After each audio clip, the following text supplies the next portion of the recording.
മൂന്നാറിൽ വഴിയോര കടകൾ കുത്തിത്തുറന്നുള്ള മോഷണത്തിന് അറുതിയില്ല. മൂന്നാർ മാട്ടുപ്പെട്ടി റോഡിലെ ഫ്ലവർ ഗാർഡന് എതിർവശത്തുള്ള മൂന്നോളം കടകളിലാണ് മോഷണം നടന്നത്. 10,000 രൂപയോളം നഷ്ടം സംഭവിച്ചതായി കടക്കാർ പറയുന്നു. മോഷ്ടാവിന്റെ CCTV ദൃശ്യങ്ങളടക്കം ശേഖരിച്ച കടയുടമകൾ പോലീസിൽ പരാതി നൽകി.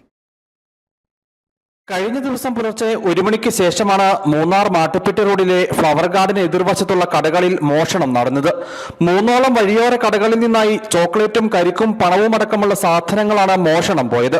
മോഷ്ടാവ് കടയിൽ കയറുന്നതും കരിക്ക് ഉൾപ്പെടെയുള്ള സാധനങ്ങൾ എടുക്കുന്നതും CCTV ദൃശ്യങ്ങളിൽ വ്യക്തമാണ്. 10,000 രൂപയോളം നഷ്ടം സംഭവിച്ചതായി കച്ചവടക്കാർ പറയുന്നു. മുമ്പ് സമാന രീതിയിൽ ഇവിടെ മോഷണം നടത്തിയ മോഷ്ടാവിനെ പോലീസ് പിടികൂടിയിരുന്നു. ഒരിടവേളയ്ക്ക് ശേഷമാണ് വഴിയോര കടകളിൽ വീണ്ടും മോഷണം നടന്നിട്ടുള്ളത്. മോഷണത്തെ തുടർന്ന് കച്ചവടക്കാർ മൂന്നാർ പോലീസിൽ പരാതി നൽകിയിട്ടുണ്ട്. പോലീസ് CCTV ദൃശ്യങ്ങൾ കേന്ദ്രീകരിച്ച് അന്വേഷണം ആരംഭിച്ചു. News bureau, Adimali.